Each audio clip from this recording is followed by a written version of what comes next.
Hello again. A trough spent the day stalled over Melbourne. A mild, calm and clear start turned warm in the city around lunchtime. It rose to 25 early this afternoon. We have some mid-level cloud passing through and lots of sunshine. The huge differences included 22 as the top in Point Cook, but 31 over in Coldstream. The low 20s were generally near the coast and warmer temperatures in the north and east. It was warmer at the top of Mount Dandenong than it was in the city, thanks to that trough. The strangest day was in Geelong. It went from 21 degrees at 11 a.m. to 28 at 1 o'clock. Then it dropped back to 21 again by 2 in the afternoon. Now that's all parts of the roller coaster in just 3 hours. That trough and its weak cool change had more of a cooling impact later this afternoon, currently 21 in the city. Here's the patchy mid-level cloud, mainly over northern Victoria, with a very light spit of rain at times and lots of sunshine too. Just the low 20s in the southwest of the state, in behind the cool change, while Gippsland peaked in the high 20s and much of the north was in the mid to high 30s. The only river still with moderate flooding is the Thomson. Waters at Sale Wharf are very slowly easing. Here's our trough separating mild air from hot air, but there's hardly any wet weather. High pressure will be sitting back over to our west tomorrow and then it moves through to end the week.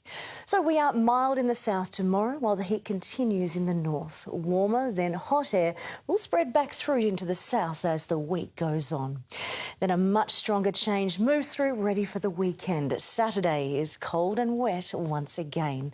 And that's the beginning of yet another cut-off low. Now, these beasts don't really care that it's El Nino.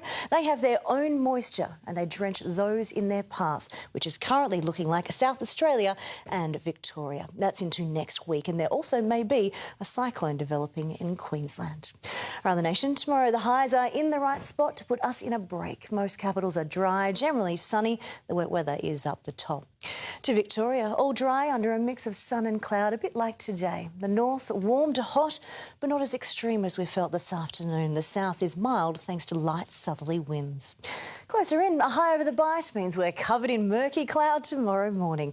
It breaks up late morning to a generally sunny afternoon before more cloud comes in at night. So the afternoon, that is the nicest part of tomorrow. Cloud clearing to sunshine, eventually reaching a mild top of 22.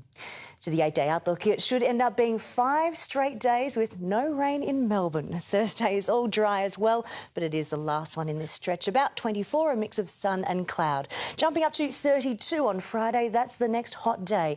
There may be some showers around during the morning and then again at night. Then a cold change comes through in the early hours of Saturday. So during the day, it's about 16 and there's steady rain. That lasts into Sunday morning, but next week, hot, warm to hot once again. It's humid. There's a risk of storms on each day.